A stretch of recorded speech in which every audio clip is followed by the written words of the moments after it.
Welcome to the new Workology Go Podcast. In just under 5 minutes, we'll get you the HR and workplace news you need before you start your day 2 times a week. Get ready, get set, and go with the new Workology Go Podcast. Here are today's HR and workplace news headlines from the Workology Go Podcast. I'm Jessica Miller-Merrill. This podcast is sponsored by HSA Bank.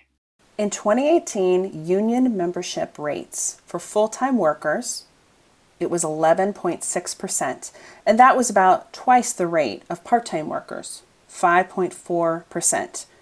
Union representation in 2018 accounted for $16.4 million in wage and salary workers. So $16.4 million of employee salaries and wages were represented by a union.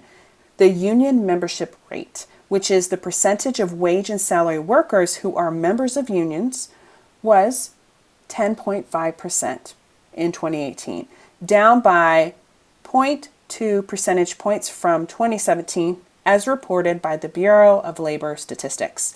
We are seeing a decline in employees being organized and represented by unions. In an earlier Workology Go podcast episode, I talked about the NLRB's position on gig workers. Now, I'll link to that episode in the resources section of this podcast transcript on the Workology Go podcast. It seems yet again the NLRB is in the news. In June of this year, the NLRB ruled that employers may ban union representatives from promoting their union in public spaces within the employer's facilities if those representatives aren't employees.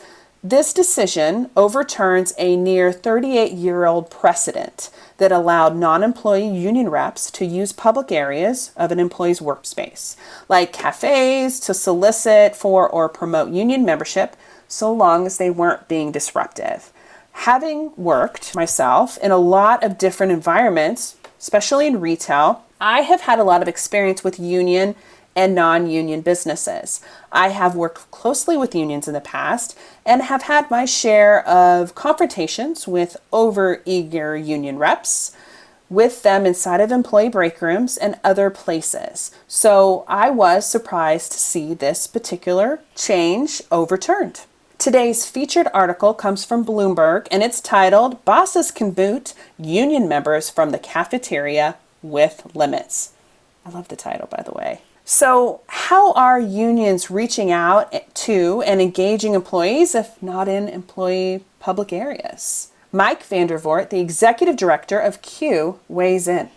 The UPMC decision is a big decision for the business community and a favorable one.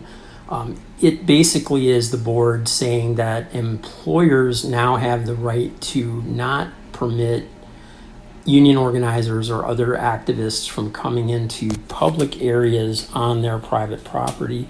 For a number of years, decades in fact, outside folks were able to come in and distribute literature to employees and talk to them about union organizing and other things under the Babcock case. It's no longer the case. You do have to make sure that you don't have other people on the property giving them access, and then turn around and try to deny access to the union. If you allow other types of solicitation, you're going to run afoul of the decision. So you do the employers still do have to be aware of what's going on in their work areas and be consistent in their behaviors as they've had to do in the past. Having said that, the other thing that employers need to bear in mind is that there's still a number of ways for unions to reach out to your employees through social media. Internal organizers who are interested in bringing a union into your workplace will be talking to your employees in the workplace, and you can't stop that. The best defense for this, if you want to term it that way, is to build an atmosphere and maintain positive employee relations in your workplace.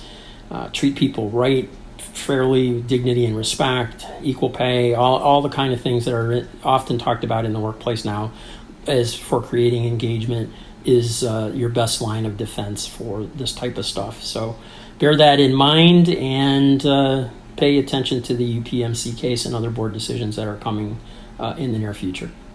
This change in particular, with union reps not being allowed in those public workspace areas is one that I encourage you to share with your frontline managers.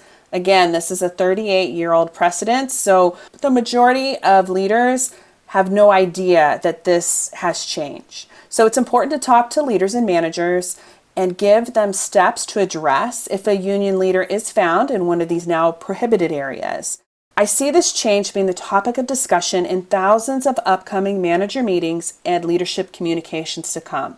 And it's probably more than one conversation or communication or mention that needs to happen because, again, this is a nearly 40-year-old precedent that is changing.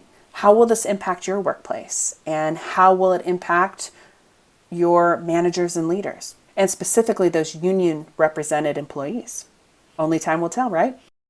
With health savings accounts, flexible spending accounts, health reimbursement arrangements, COBRA, and commuter benefits, HSA Bank is simplifying the health account experience for over 35,000 employers and 2.7 million members alike, inspiring everyone to own their health.